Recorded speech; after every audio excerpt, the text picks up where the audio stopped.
það allt til reiðu og við getum bara hafið leika núna. Já, takk. Komið sæl og verið velkomin í þennan þátt hjá okkur í Samfylkingafélaginu Reykjavík. Ég heiti Ellen Kalmón og er formann Samfylkingafélagsins í Reykjavík. Ég heiti Þorkell og er ekki formann Samfylkingafélagsins í Reykjavík, en ég er í stjórn Samfylkingafélagsins í Reykjavík. Það er rétt. Já. Og þú ert líka varaborgarfulltrúi í Reykjavík. Já, og ég er líka borgarfulltrúi. Og til okkur er komin hún Rósa Björk Brynjólfsdóttir, frambjóðandinn okkar.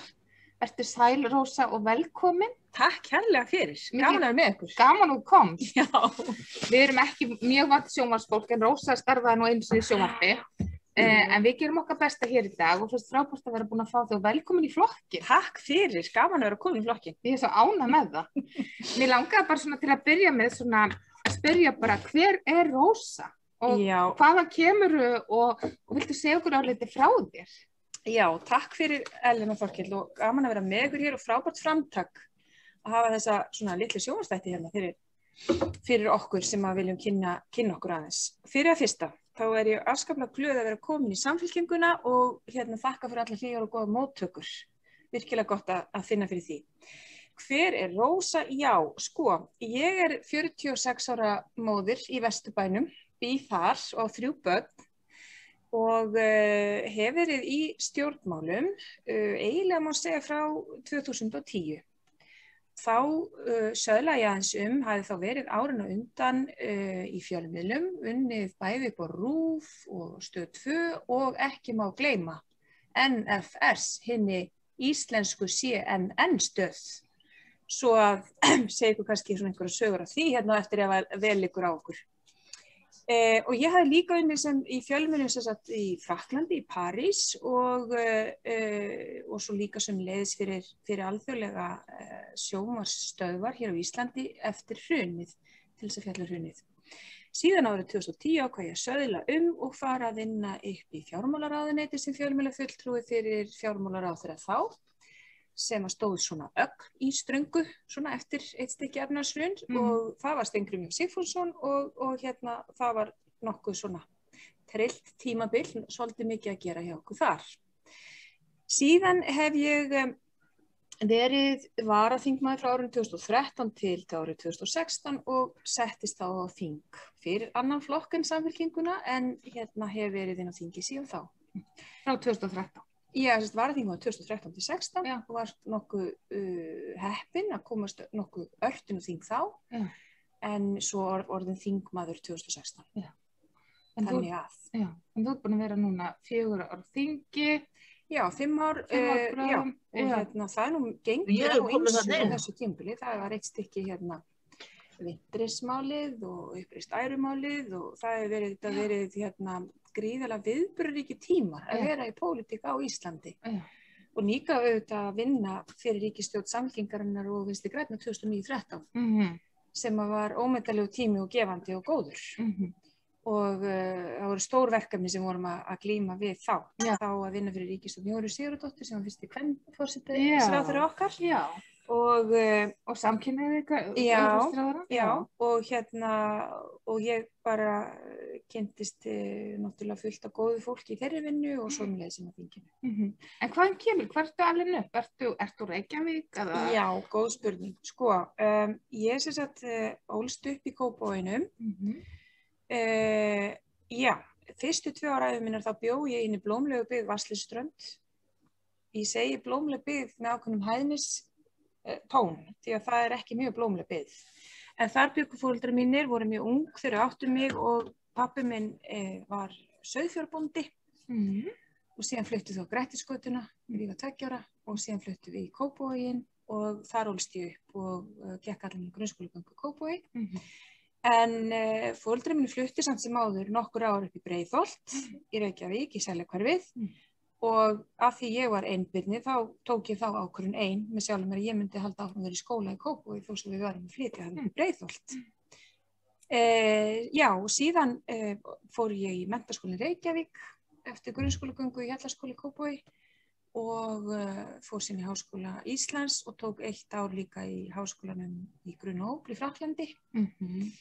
Og fór síðan í raun og veru svona undir lokinu mína háskólatíð að vinna við fjölmiðla og þannig að svona áframhaldandi nám kannski fekk aðeins að bíða á hakanum og út af því.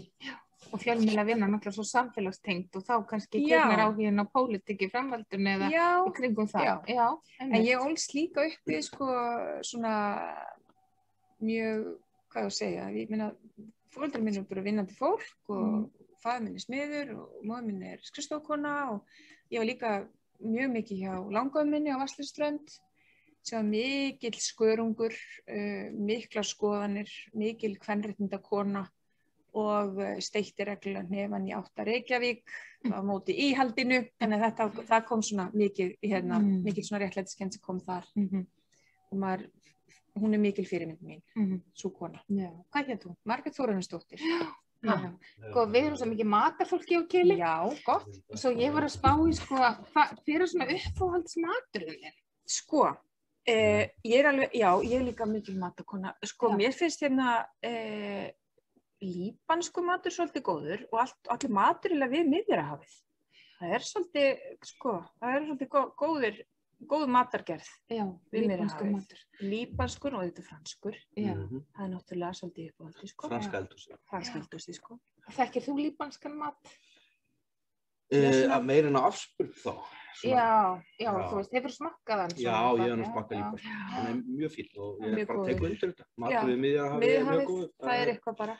Ég líka er áskrifandi að litlum bókaklúbb sem heitir Angústúra og fær reglulega sendt heim bækur í þeim bókaflokki sem svolítið gaman því maður líka svona styðja við svona minni útgáfu en það eru frábærlega þýddar bækur sem koma svolítið svona úr öllum heimshornum og ég svona mæli svolítið með því.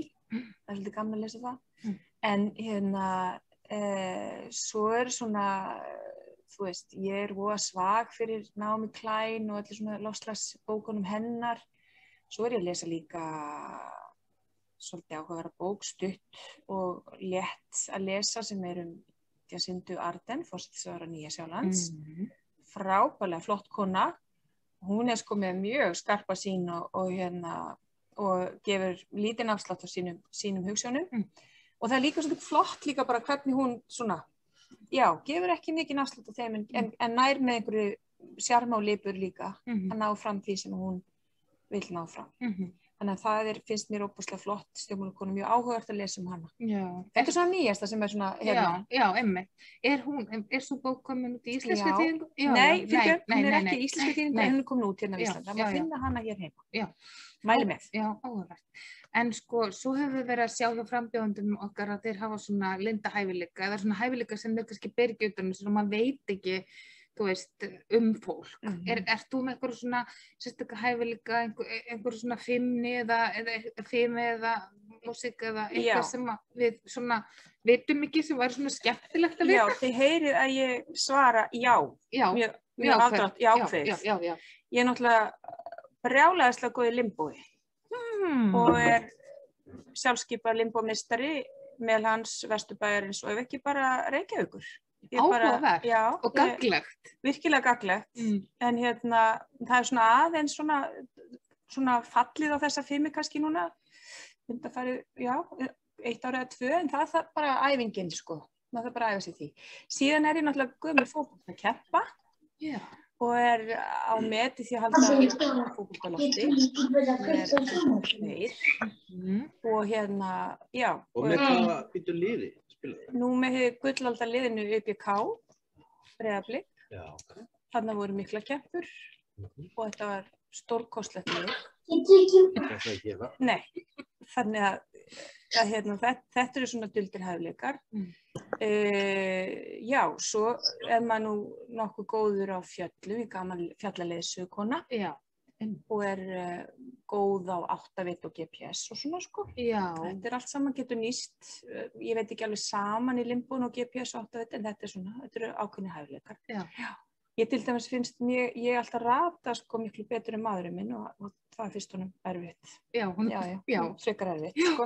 En þarna koma leiðsögu kvenna hæfileikarnir sko til góða. Já, það er ótrúlega mikilvægt. Ég er svo sjúklega áttavilt að ég sko hef vilst bara á göngutúri kringum Elliðavatn. Það er ekki gott, eller? Nei. Þannig ég dáist alveg að þessum hæfileika. Já, það almennt þá gott að ganga bara niður á vatnum, ef maður villist í svona við Og vera svona í stöðuna. kringu vatn. En var ég að koma frá hægri eða vinstri? Það er, þú veist, Það er svona. Þetta er bara mjög flókið þetta Mjög hægri flókið, vinstri. já. já, getur flókið. já, það er flókið, sko. Einmitt. Já, akkurat. Já, einmitt, þetta er mjög áhugavert, sko. Limbóið, sko, þýðir það að þú sést, sko, það þýðir sést sveigjanleg, en ertu sveigjanleg? Þú veist, hvernig karakter? Ég held í sennilega sveigjanlega heldur margir halda og það eru sumir sem halda, það var einmitt ykkur góður samfélkingamæður sem sagði við ekki mig, en við annan sagði, ég held alltaf að þessi Rósa væri svo grimm, en svo er hún bara rosalega ljúf í viðkynningu, þannig að það hugsaði mig, já, kannski næja svolítið sveigjanlega heldur kannski maður gefur svona út á við. Já, ég er það og ég segi ekki eins og þið vitið, það náttúrulega líka, það er líka góður og nauðsynlegur eiginleiki í pólitík og stjórnmálum og bara í lífinu öllu að hlusta á skoðanir annarra og taka til þeirra og allt það. Pólitíkin er svolítið góður lærdómur í því, sko, að bara, þú veist, hlusta á sjónarmið og sætta þau og reyna einhvern veginn að koma með málamiðlum. Mitt geta miðla málum. Miðla málum. Á meðan, á sama tíma, það má ekki gefa kannski ómikinn afslátt á hlutunum þannig að það verði bara einhver flatneskja. Þannig að það er líka, það er þessi fína lína. Já, hver heldur sér kosturinn við það að vera kona í stjórnmálum versus það að vera karl í stjórnmálum? Hver eru svona eiginleikar kvenna í stjórnmálum, kannski? Mér finnst konur vera í stjórnmálum á Íslandi vera bara frábærar. Það er líka, maður sér líka þessi kvenna samstaða. Mér finnst hún svo frábær, hún er svo mögnuð á Íslandi og þegar að því ég hef verið á þessu kjörtímabili verið í Evrópuráðsþinginu og verið varaforseti og gegnt trúnaðarstörfum þar og það hefur verið ótrúlega lærdómsríkt og gefandi og þá hefur maður líka séð, sko, þessar sterku íslensku konur. Og það orðspor fyrir af þeim líka víðar, en það er líka gaman að sjá, sko, svona erlenda þingmenn og fólk sem að fylgist með stjórnmálum og það er alveg horfið til þess og það er alveg ímynd af, sko, konum á Íslandi í stjórnmálum allavega þessu hafi nú sterk bein í nefinu og svona og Þannig að það er svolítið gaman að fylgjast með því, en ég held almennt sér, svo er líka fullt af frábærum köllum í stjórnmálum, en ég held að kostur, sko, kvenna sé bæði þær alla, svo ef ég svona bara alhæfi, þar sem ég þekki eru afskaplega duglegar, fylgnar sér og það er líka þessi kvennasamstæð sem að ég held að séu svolítið duglegar að rækta og nýta sér líka áfram. Já, einmitt. Þannig að það eru margir góði kostir. Já. Einmitt, og oft tala það, sko, nálgun kvenna, það nálgast stundum málinn með meiri mildi hef ég heyrt, sko. Það sem stundum, getur stundum verið kostur, sko, önnur sín. Já, og það er líka til dæmis eins og á alþjóðavettvangi, þá hefur náttúrulega þessi barátta fyrir því að fá fleiri og fjölbreyttir raddir að ákvarðanatökunni og að borðinu. Og þar hefur sýnt sig, til dæmis í alþjóðamálunum og í utanríkismálunum, að hafa konur við borði, sérstaklega kemur öryggis- og varnarmálum, að það gefur oft betri lausn og það er svona mildari og minni aggressívar og það sem við kallum soft power. Það er eitthvað svona, það er power. Já, það er power. Það er kraftur í því. Það er einmitt hefur bara sýnt sig. Það er rannsóknir og greiningar sem sýna það að því fleiri konur sem koma ákvarðanatökunni, því svona mildari og á betri og minna aggressívari ákvarðanir teknar. Það er bara samvinna og gleði. Og nú erum við komin aðeins yfir í Evrópuráðsþingið, utanríkismálin, mannréttindamálin. Þú hefur dálítið svona verið sterk á þeim velli, haft mikinn áhuga á því og tala fyrir þessum málum, mannréttindamálum sérstaklega mjög sterkt og öflugt. Varðandi Evrópuráðsþingið, eins og störfin þín þar og hver er hlutur kvenna þar? Það er líka áhugavert að vita, sko, hver er hlutföllin svona fyrir áhörendur sem að sitja þar og svona hvað hefur helst þeirra að sinna þar?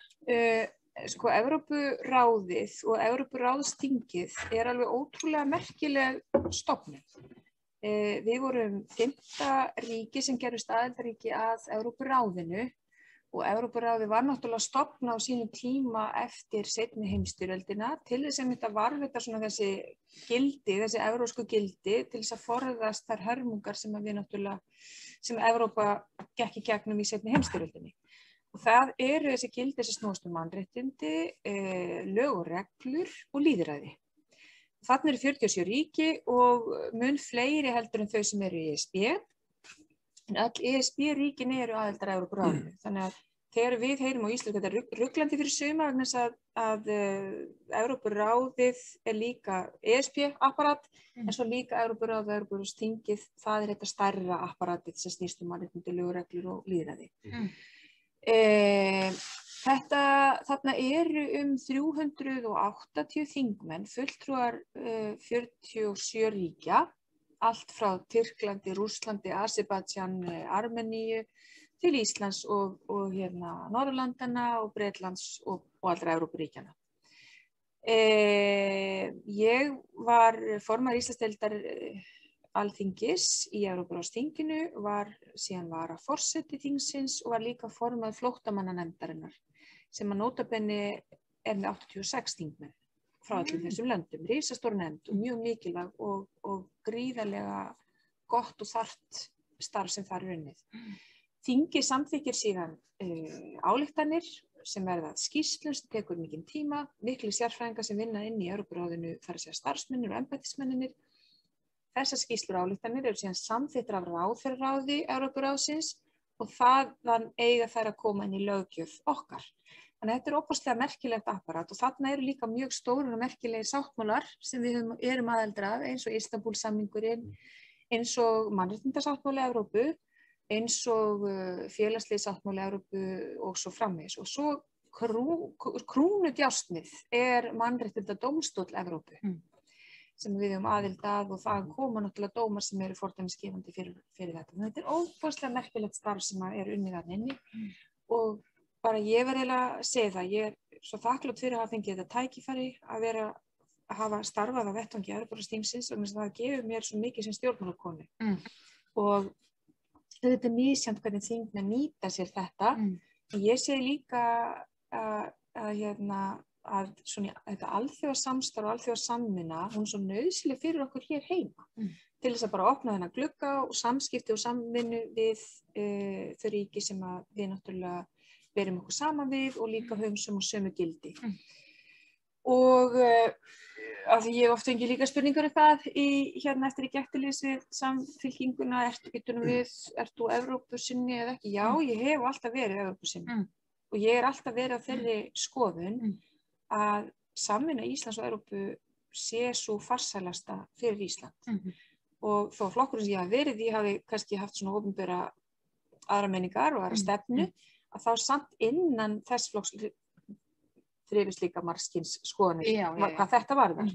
Alveg svo bara í samfélkingunni eru mismunandi áherslur varðandi ýmsa málaflokka. En ég líka, það er líka annars sko þegar kemur að Evrópusamvinnunni og svona þéttar Evrópusamvinnu, ég má aðeins bara tala það.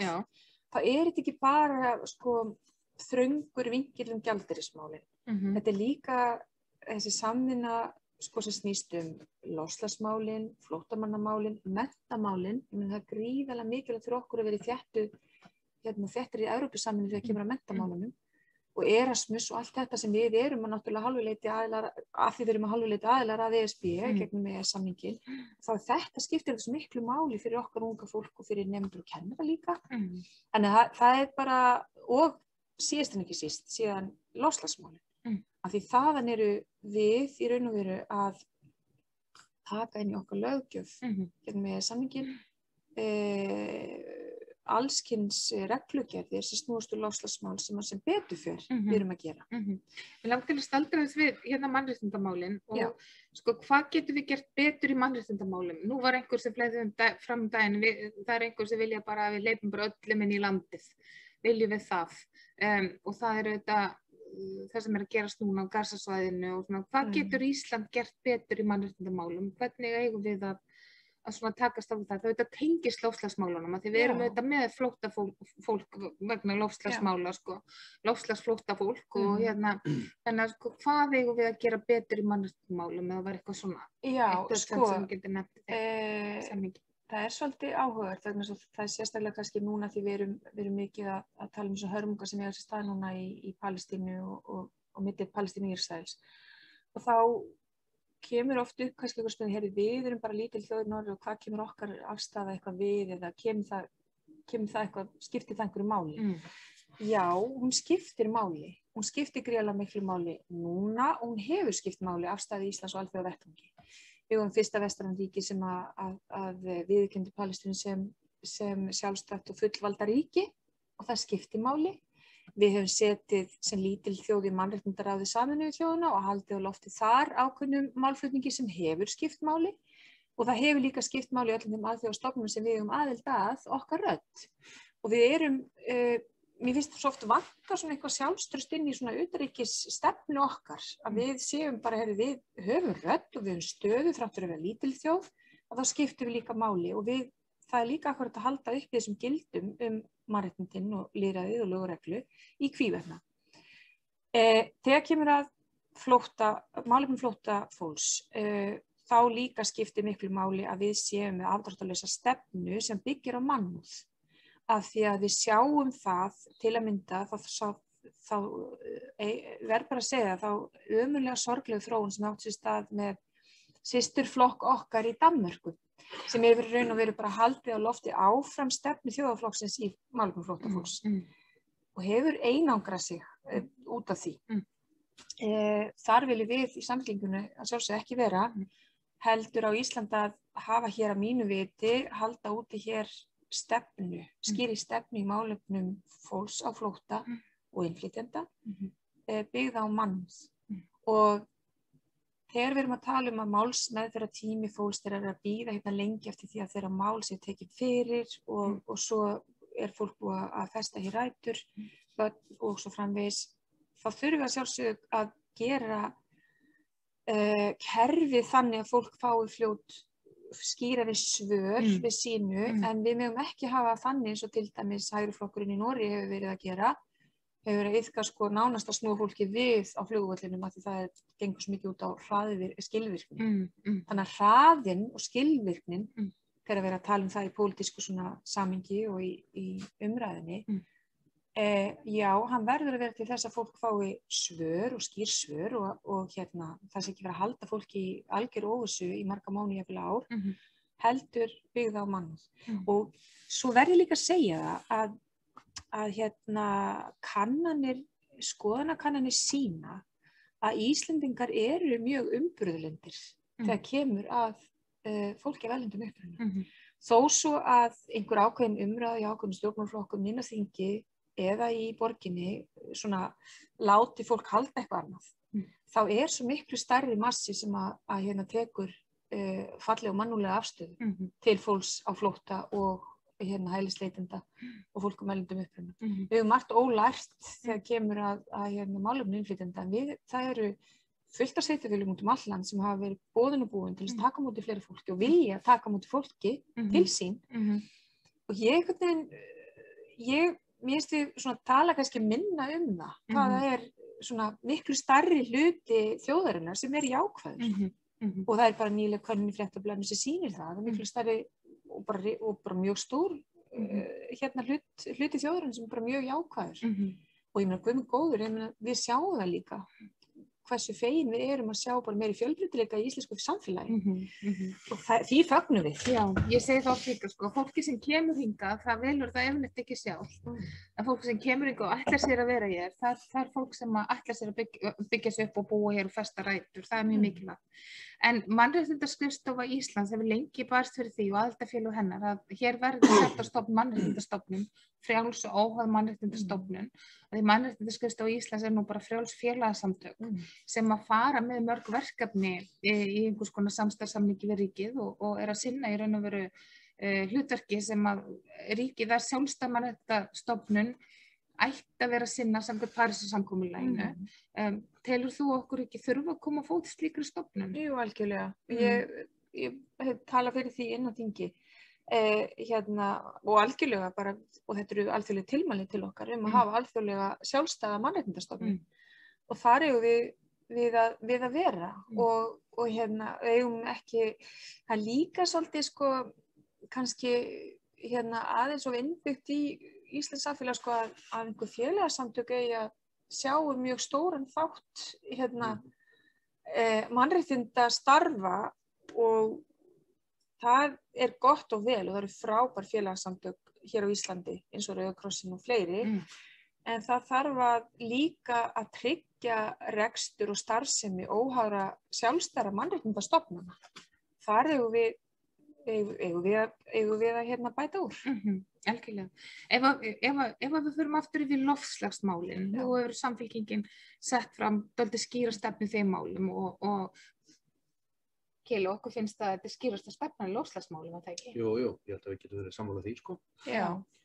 Þannig ég bara tek undir það. Já, og þannig að við viljum taka dálítið stór skref og skref strax og við höfum þetta verið líka í borginni að innleiða svona græna planið og erum að fara og fullt innleiðingu því og þannig að það er fullt að gerast þessu málum í okkar flokki og við viljum virkilega leggja okkur á mörkum. Hvað eru svona næstu skref og hvernig sérðu fyrir þér loftslagsmál, hvað svona það stærsta sem ég finnst svona brýnast ef þú vilt segja okkur frá því í loftslagsmálunum? Já, sko, þegar við erum að koma núna út úr COVID, út úr þessum heimsfaraldri, þá skiptir ótrúlega miklu máli hvernig við ætlum að byggja upp á ný.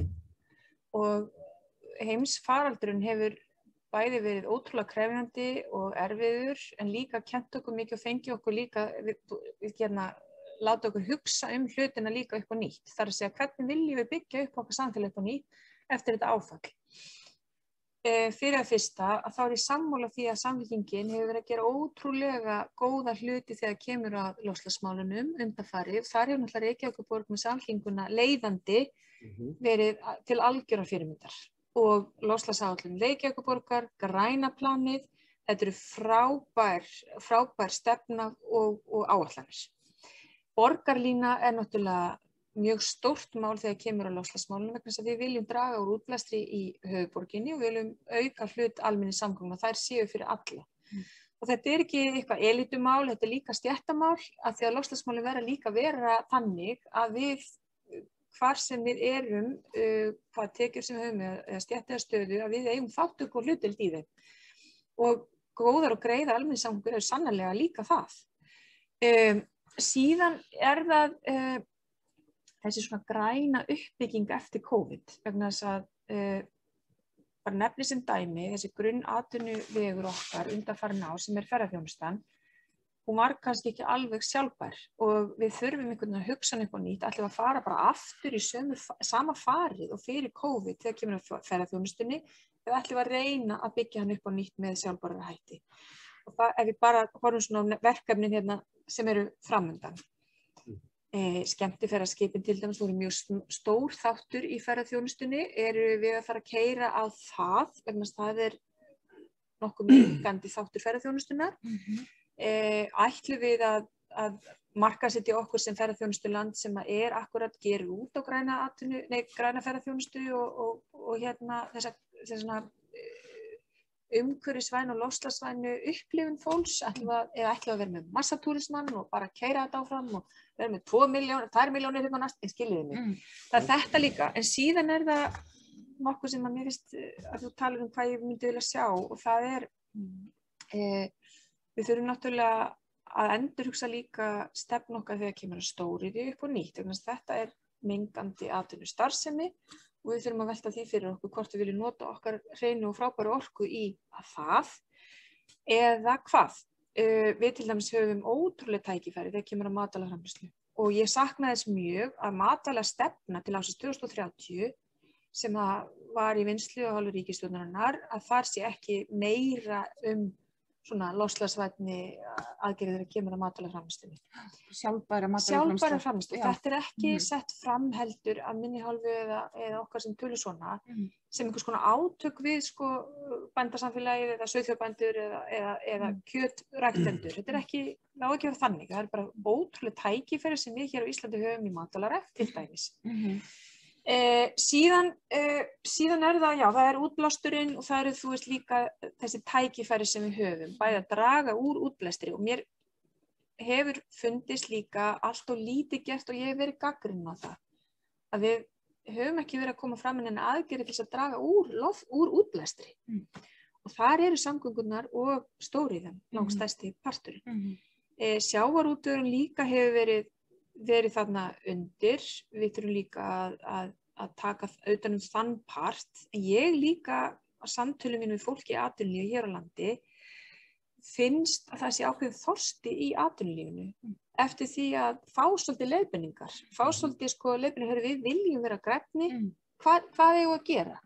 Það getum við gert með grænum ívilnunum, við getum gert það með breytingum og skattakerfinu og svo framvegis þannig að við séum öll einhvern veginn á öllum sviðum að hugsa sko loftslagsvinkilinn á öllum sviðum. Og ég er bara bjart sín vegna þess að mér finnst bæði unga kynslóðin vera alveg ótrúlega öflug og frábær þegar kemur á loftslagsmálum. Hún að hvetja okkur til dáða sem eldri erum og halda okkur á tánum og það samt ekki bara unga fólki, heldur líka fólk á góðum aldri eins og við sem viljum líka standa okkur betur þegar kemur á loftslagsmálum. Og það svolítið dapurlegt að þegar við í þessari einstakri stöðu sem við höfum og við séum einhvern veginn að skora svona lágt á alþjóðavísu.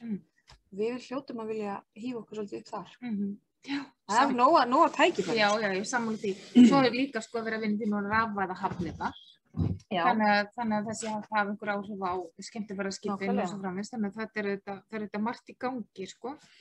Ég vil bara, við áhorfundur, við nú alveg nokkra áhorfundur, gaman að vita okkur öllum, en þeim er endilega sendin spurningar á tjattið í spjallið og Keli ber þar upp ef það er eitthvað komið, þá bara... Nei, það er ekki komið neitt, en nú ætla ég að hvetja ykkur til þess að skrifa á spjallið einhverjar vangaveltur og spurningar. Og ég býð spenntur og veit að það mun ekki skorta spurningarnar en svo það sé nú ennþá smá skortur á þeim en þið með gjarnan spýta í lófana.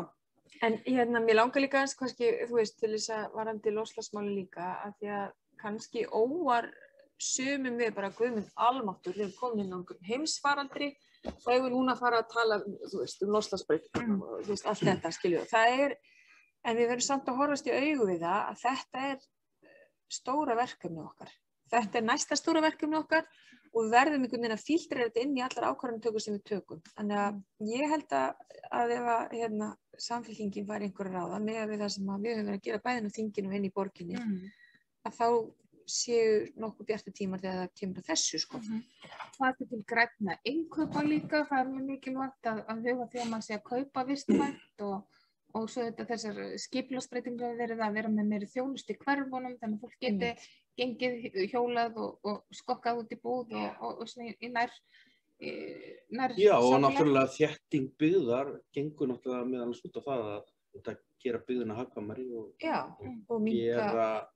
gera fólki kleift að koma til þjónustu nær og draga þar með úr þörfinni á faratækjum og slíkt sko. Þetta er svona... Ég hef oft líka sko að því við erum öll svo duglega að flokka og við erum öll bara með þú veist þessi öll, þá náttúrulega bara er ég að reyna að alhafa að það við séum öll frekar umhverfisvæn í okkar einkalífi. En sko ábyrgðin er ekki hægt að velta alveg yfir okkur einstaklinga þó að við séum öll að reyna að standa okkur vel í okkar prívatlífi að það verða að vera, þú veist, þessi stóru ákvarðanir, þær verða líka að vera svolítið þarna, sko.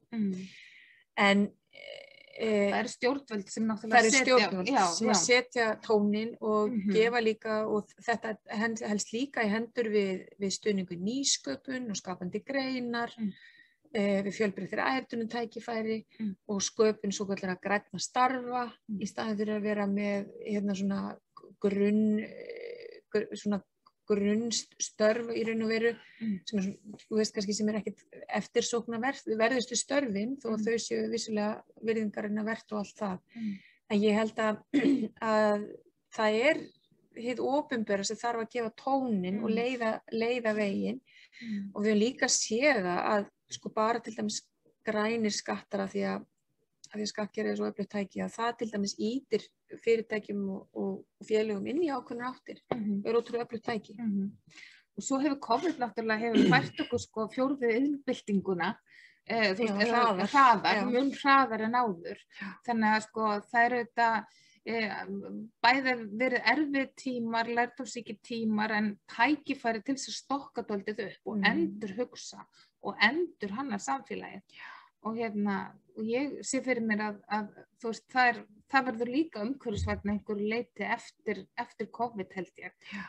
Sérstaklega kannski samgöngum, eða hvað finnst þér svona? Já, bæði samgöngum og líka verður mjög áhugavert og spennandi að sjá hvernig breytingar, ég segi hvernig, af því raun og veru breytingar á vinnumarkaði í kjölfar COVID, við vitum að það verður einhverjar breytingar og nú þegar hafa stór fyrirtæki og stofnanir boðið starfsmönnum upp á að taka hluta af sínum vinnu heima og það mun líka minnka skuttlið og það fram og tilbaka á vinnu og svo framvegis en leið býr það til ákveðna kvaðir á vinnuveitindan að útvega vinnuaðstöðu heima. En þú veist það alls konar, þú veist, svona og minna auðvitað líka alþjóðlegir fundur og ferðalög, en við erum líka búin að læra það í COVID að við getum minnkað það, þó ég sé ekki talskona þess að við bara lokum okkur af og förum ekki inn ferðalög eða förum okkur inn að fundi. En þetta samt hefur gert okkur kleift að sjá, þessi kannski svona óþörfu ferðalög, að við getum dregið úr þeim.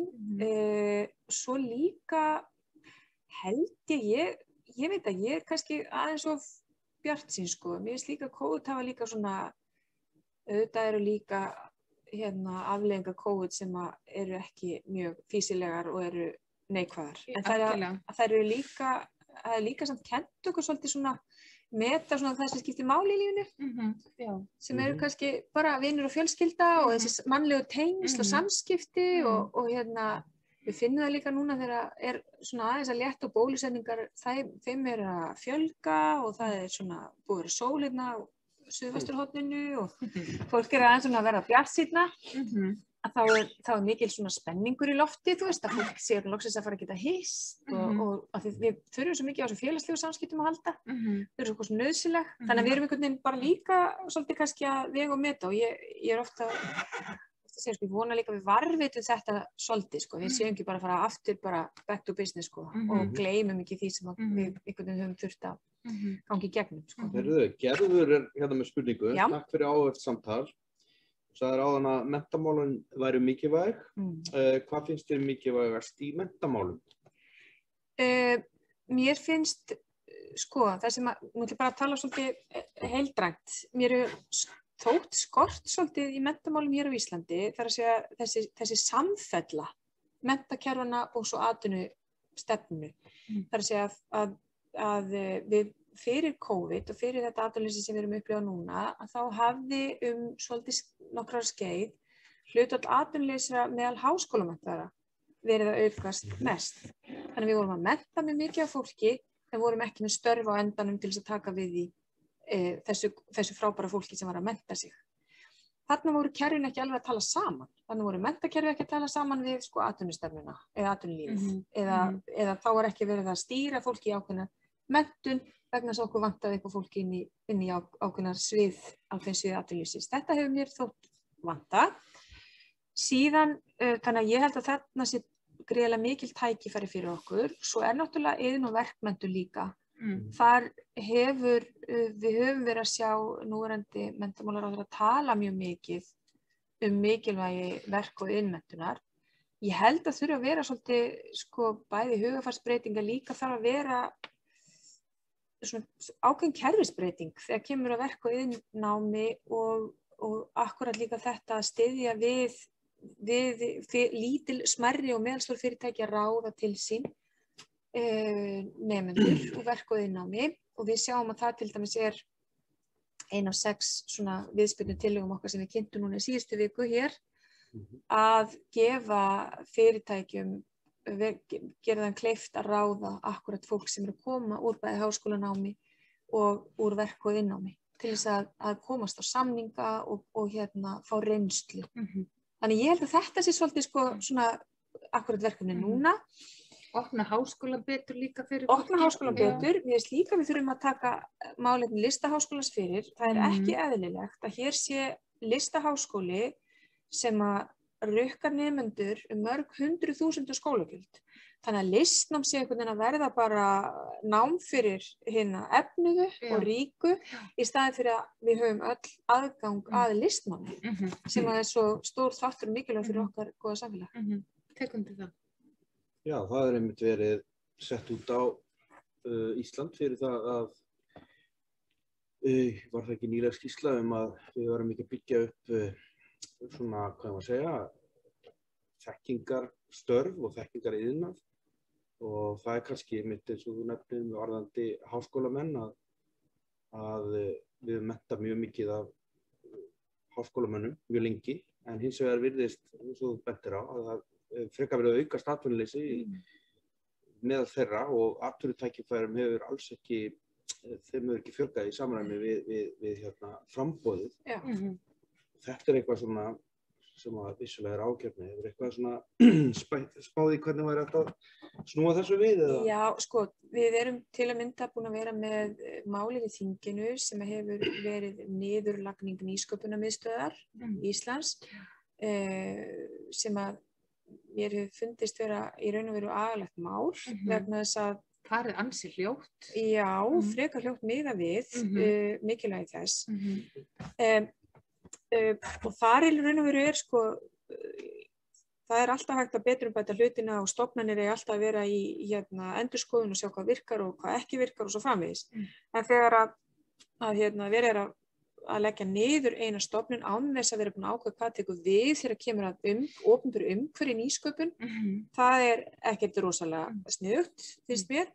En á sama tíma og í umræðu þetta mál inn í þinginu, þá hefur líka komið í ljós að stuðningu við nýsköpun og nýsköpunargreinar og þekkingu og rannsóknar þekkingu hefur minnkað síðastliðin ár og hann hefur farið minnkandi hinn opinberi stuðningur en farið, svona örlítið hækkandi inn í einkageirann. Og ég segi opinber stuðningur við nýsköpun svo mikilvæg og þar kemur akkurat inn ráðning háskólamenntaðs fólks inn í nýsköpunargeirann, þekkingageirann og svo framvegis og það eiginlega ótækt að við séum að færa einhvern veginn þetta hlutfall bara inn í einkageirann á þess að við séum með einhverja stýringu þá því, einkageirinn frábær, hann á að taka við þegar að opinbera sleppir en við eigum að sannarlega auka þennan hlut inn í opinbera stuðning við nýsköpun og þekkingu og ég held að þar með væri við að byggja undir einmitt þessar háskólamenntuðu greinar og líka, að því talaði listaháskólan áðan, en það líka háskólamenntun sem við þurfum að leggja meira áherslu á með því að opna listaháskólan betur fyrir alla, þá erum við líka að segja, heyrðu, þetta skapandi greinar og listgreinar og fyrir þau sem vilja geta. En sko, ég segi líka okkar styrkleikar við megum ekki heldur hugsa þannig að við ætlum bara öll að vera eitthvað hugsuðir og bara við séum öll svo frábæra, við ætlum að vera bara nýsköpunarmeistarar heimsinn. En við erum góð, í hverju erum við góð? Við erum góð í orkumálunum og við erum góð í fiskiðnaði og sjávarúti og nýsköpun á þessum sviðum. Þarna erum við svolítið afburðar á þessum tveimur sviðum. Og svo þetta bara höfum við tækifæri smátt og smátt til að byggja okkur upp í öðrum greinum. En Svo erum við dálítið góð í eldgosum.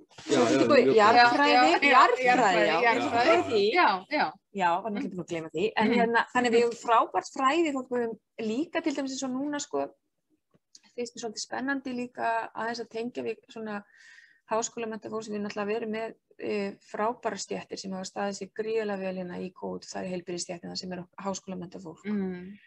Og við getum aukið nýsköpun þar inni, við getum styrkt betur við þær stéttir, við getum tvinna líka eins og til dæmis bara þróunarsamvinnu okkar þegar kemur á heilbrigðismálunum. Ég held að það verður líka ótrúlega spennandi og áhugaverð framlenging á þessu COVID ástandi. Hvernig hvernig við ætlum að hérna, beita okkur inn í heilbrigðiskerfinu. Já, Þannig að það eru endalaus tækifæri, en það þarf bara, hið opinbera þarf að koma með, styðja við og síðan getum við hérna leyft enga aðilanum að blómstra. En það hefur alveg sýnt sig og ég meina, við höfum séð það í Evrópu, að stuðningur opinbera við svona, við fyrstu skrefin skiptir öllu máli. Já, þetta er sorglegt með nýsköpunarmiðstöðinni, ég tek undir það. Nú fyrir við að renna á tíma, er einhverja fleiri spurningar í tjöðinu? Ég er býð spenntur en það er ekki að sjá. Sko, ég bara tek því að við séum búin að kofra hérna alveg allt sko. Já, mér sýnist það bara. En svo er alltaf hægt að ná í það einhvers staðar, Rósa, er það ekki? Algjörlega. Fólk getur haft samband við þig gegnum Facebook. Bara og senda mig línu á tölvupóstinn og allt það. Já. Og það er nú eitt af skemmtilegast við að vera í pólitík að tala við fólk, sko. Já, ég veit það. Og það er sérstaklega jákvætt fólk. Já, nákvæmlega. Og það er líka bara svo skemmtilegt núna getur maður kannski farið að hitta fólk. Það er aldrei sérstakt að vera stjórnmálakonan á netinu, sko. Já. Þannig að hérna, sko svona að lokum nú hvítasunnuhelgin framundan. Já. Já. Ertu með eitthvað plön helgina? Já, sko. Já, við hérna höfum við fjölskyldan. Við höfum oft farið í Svarfaðardal í svona vetrarfríum og páskafríum og svona og þar er yndisleg bændagisting í Svarfaðardalnum í hennum fallega. Við erum búin að taka allavega frá smá gistingu, svo er bara spurning hvort við höfum orku að keyra norður, en ég mæli með því svæði, það er Tröllaskaginn og það allt er dásanlegt, en svo er alltaf, hérna, ef við guggnum á því að keyra allir í norður þá bara verðum við hérna einhvers staðar í nágrenninu sko. Þannig að og njótum út í verunar. Ég er ekki ennþá búin að fara að gosi. Er alveg glata? Nei, er það alveg glata? Þú ætti að borga náttúrulega í bílastæði núna. Já. Sko, það er svona helsta breytingin og svo náttúrulega bara breytist það jafnt og þétt svona. En mér skilst sko að gosið sé öflugra núna og það er komin betri göngustígar. Þannig að þú veist. Þá bara, kannski bara skellir maður í það. Já, ég er alveg að pæli því. En maður sér það svo vel, ég beðni Vesturbænum og fór niður á Ægisíðan daginn og þá bara tók ég heilt vídeo á gosinu bara af Ægisíðinu. Það var alveg æðislega fallegt. Þú sést þetta víða af. Já. Það var svona fallegt. En allavega á það eftir, þannig að það getur vel verið að við bara ákveðum að vera hérna bara á suðvesturhorninu og smellum í hérna gósgöngu. Fyrst maður á þetta eftir. Já, ég meina þetta er eitthvað sem maður verður að sjá, sko. Verður frá gósi, allavega 2 og 3 svar. Og taka hraunmóla. Þetta er svo breytilegt, já, taka hraunmóla. Ég hef eftir að gera það, þannig að það verður að fara einu sinni. Já, glemdur taka hraunmóla. Já, þú verður að gera það. Já, jólagjöfin bara, næsta. Jólagjöfin í ár, sko. Já, það er fallegt. En svo er nú eins og hægt að segja, sko, maður getur líka bara beðið þangað til að þetta kemur til manns. Við erum bara að bíða eftir að gósi komi. Já, færist til næst. Hérna býr í Árbænum. Já, einmitt. En hérna, Rósa mín, eitthvað að lokum? Nei, bara, mér finnst, eins og ég vil bara ítrykka sem ég sagði inn upphæði að mér finnst frábært að koma í samfélkinguna, það var vel tekið á móti mér og fullt af dásalegu fólki sem tilbúið til þess að gera samfélag okkar aðeins betra og hérna, ég bara hlakka til komandi mánuði og vikna í kosningabaráttu og hérna við stöndum bara saman og sameinuð í þeirri baráttu sem framöndan er. Já. Góðu loka orð. Takk fyrir að vera með okkur í dag og vertu velkomin. Já, þakka þér. Takk ykkur sem að hlýddu og við segjum bara bless. Bless. Þú þarf að slappa.